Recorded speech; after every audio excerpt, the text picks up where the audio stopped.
South Korea will collapse. Yep, you heard that right.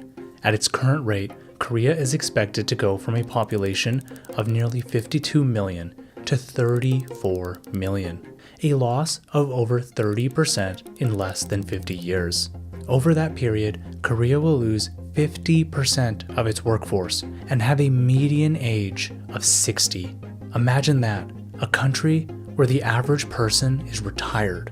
With the lowest fertility rate in the world, nearly 73% below the replacement rate of 2.1, Korea is on a dangerous path to self-destruction. But how did they get here? Why is no one in Korea having kids? And most importantly, what will this mean for the future of Korea? This is Korea, the most inevitable collapse in human history. To understand where Korea is today, we need to take a trip down memory lane. Following the ceasefire of the Korean War in 1953, South Korea was in disarray. With approximately 3 million people dead, nearly all major cities destroyed, South Korea was in shambles and one of the poorest countries in the world, with a GDP per capita of $67. But not all hope was lost. Fast forward to today, and Korea's GDP per capita is over $34,000, and it has the 13th largest economy in the world. What happened? Inspired by the success of West Germany, Korea wanted to shift away from an import substitution economy to an export-led economy. To accomplish this, they leaned into Confucius values of hard work, collectivism, and hierarchy.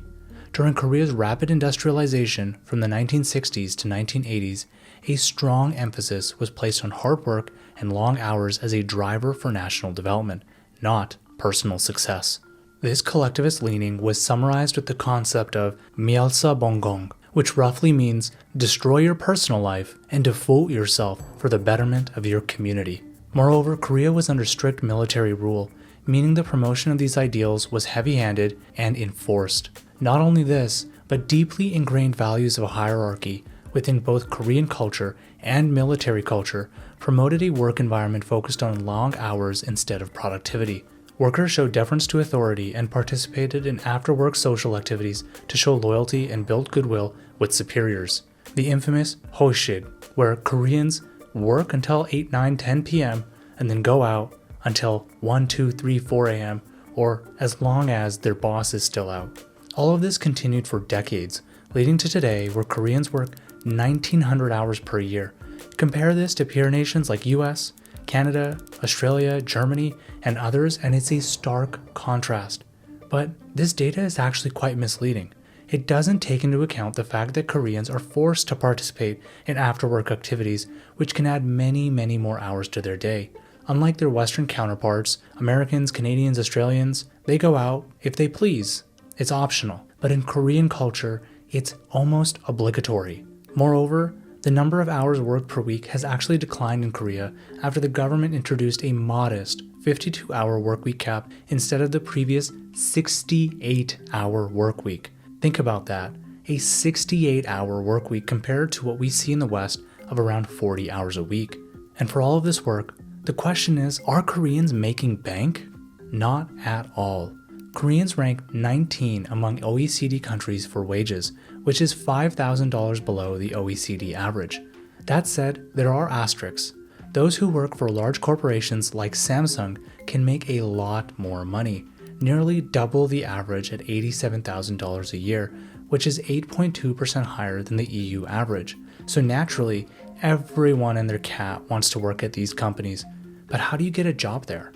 Specs. To get a job at a conglomerate like Samsung, individuals need specs, which include things like academic degrees, language proficiency certificates, internships, volunteer experiences, extracurricular activities, and awards. This means Koreans value education deeply, as it's the path to unlock a prosperous future. In fact, 66% of children under 3 are enrolled in early education programs, the highest in the OECD. 98% of Koreans have a secondary diploma. 70% of Koreans have a post-secondary diploma, and the list goes on. But staying competitive in Korea doesn't stop at school or work. You have to stay informed too. Everyone in Korea is chasing an edge. for the university exam, for the corporate interview. That's where Ground News comes in. It's not just another news app. You can line up headlines from across the spectrum and spot the differences in how each one tells the story. Let's take a real example. In 2024, South Korea's fertility rate actually rose, but not by much. It ticked up to 0.75, but that's the first increase in almost a decade. So what does that actually mean? It depends on who you ask. The Korean Times, a left-leaning outlet, ran with optimism, saying the government expects this trend to continue. The policies are working. Maybe the tide is turning. But Breitbart, a right-leaning outlet, had a very different framing. They compared South Korea's slight bump to Japan's all-time low and used it to paint a picture of a broader demographic collapse across the developed world. Same story, same numbers, completely different takeaways. That's exactly the kind of stuff Ground News helps you catch.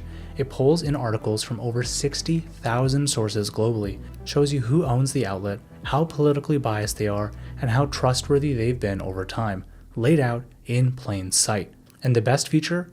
The blind spot feed. It shows you the stories that are only being reported on one side of the political spectrum, which means you're not getting the headlines your algorithm wants you to see. You're seeing the stories everyone else is missing. And in a world where media is engineered for clicks, not accuracy, that matters more than ever. You need context. You need contrast. Ground News gives you both. Use our link ground.news/2and20 or scan the QR code in the corner to get 40% off the unlimited access Vantage plan.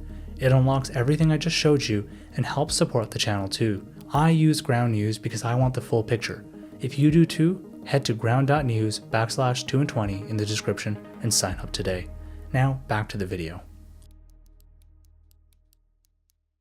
Although it may seem that hard work is the only thing that's killing Korea's demographics, there's actually something else.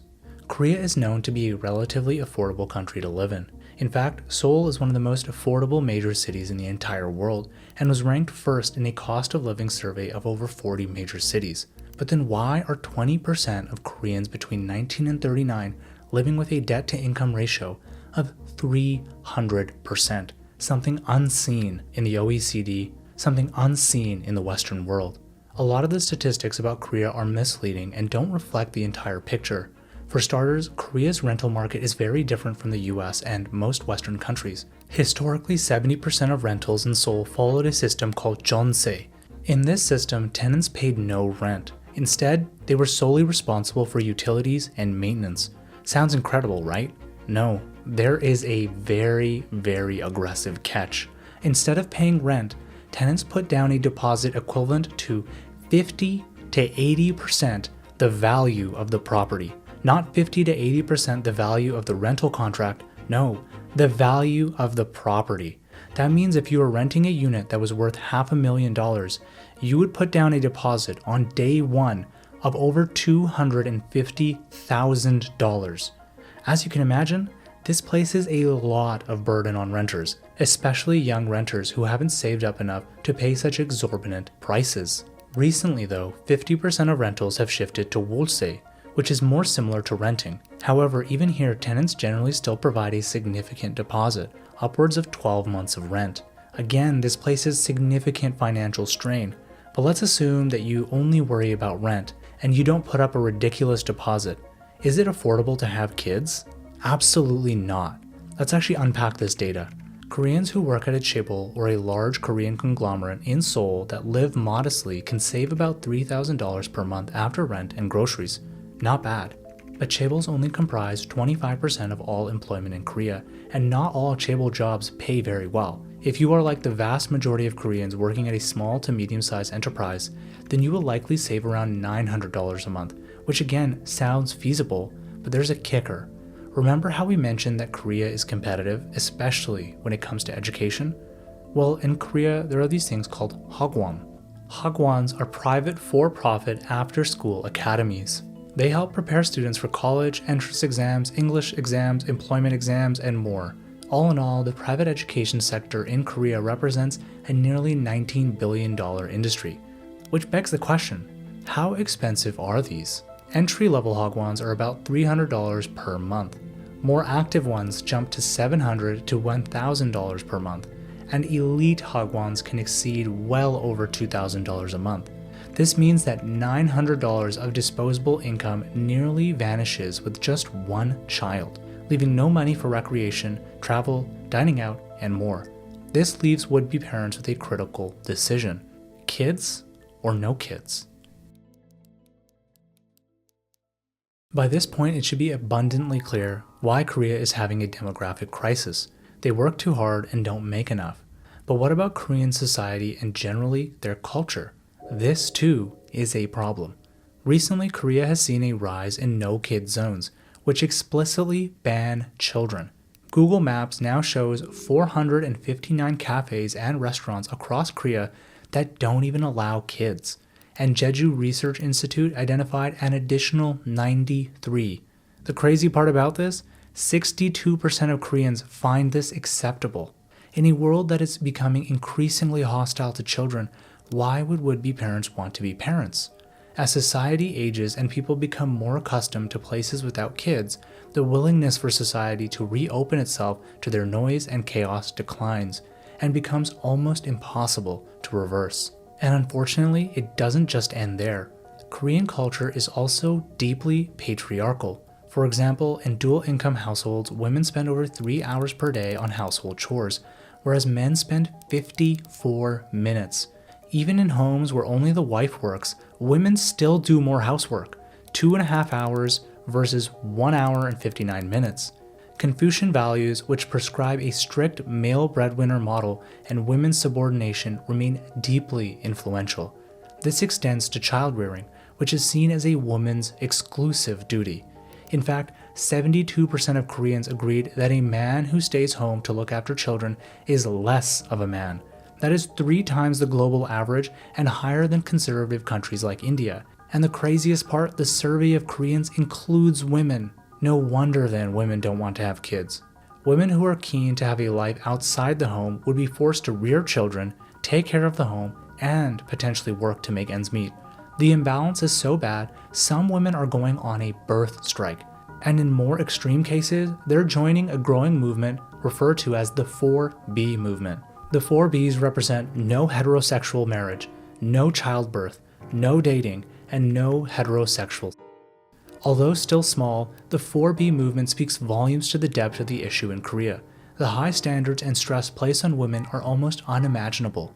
They are expected to work long hours, take care of the home, take care of the kids, put up with abuse, put up with subordination, and look pretty and smile while doing it. Sounds like a pretty raw deal. So how can this be fixed? The Korean government, to their credit, has been making aggressive efforts to turn the tide. They've expanded parental leave, introduced childcare incentives including education subsidies and cost of living support. They've hosted matchmaking and social events in multiple cities across the country and much, much more.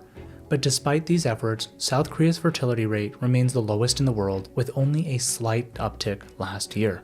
As we mentioned before, the current population of Korea is around 52 million, and by 2070 it is estimated to fall to around 30 million. But the problem isn't simply population, it's working age. With 20% of the population already over the age of 65, who is going to take care of the aging population?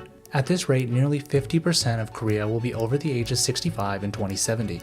So what will society look like? Will there be schools, playgrounds, restaurants, bars, clubs? Or will it just be a glorified old age home? In our view, South Korea is likely doomed. Correcting a demographic collapse is nearly impossible. The momentum and changing cultural attitude take decades to change. There will always be a 20+ year lag before newborns can contribute to society. Korea is a warning for the rest of the world. Creating a society that makes it difficult to have and raise kids is bad for everyone. Yes, it might be more costly, but the long-term consequence of short-term arbitrage is deadly. Who will preserve Korean traditions? Who will provide healthcare? Who will sing the newest K-pop hit? Who will participate on Singles Inferno? Our suggestion? Ask Elon. He seems to have figured it out in the baby-making department. Thank you for watching. Subscribe to 2 and 20 for more on economics and politics.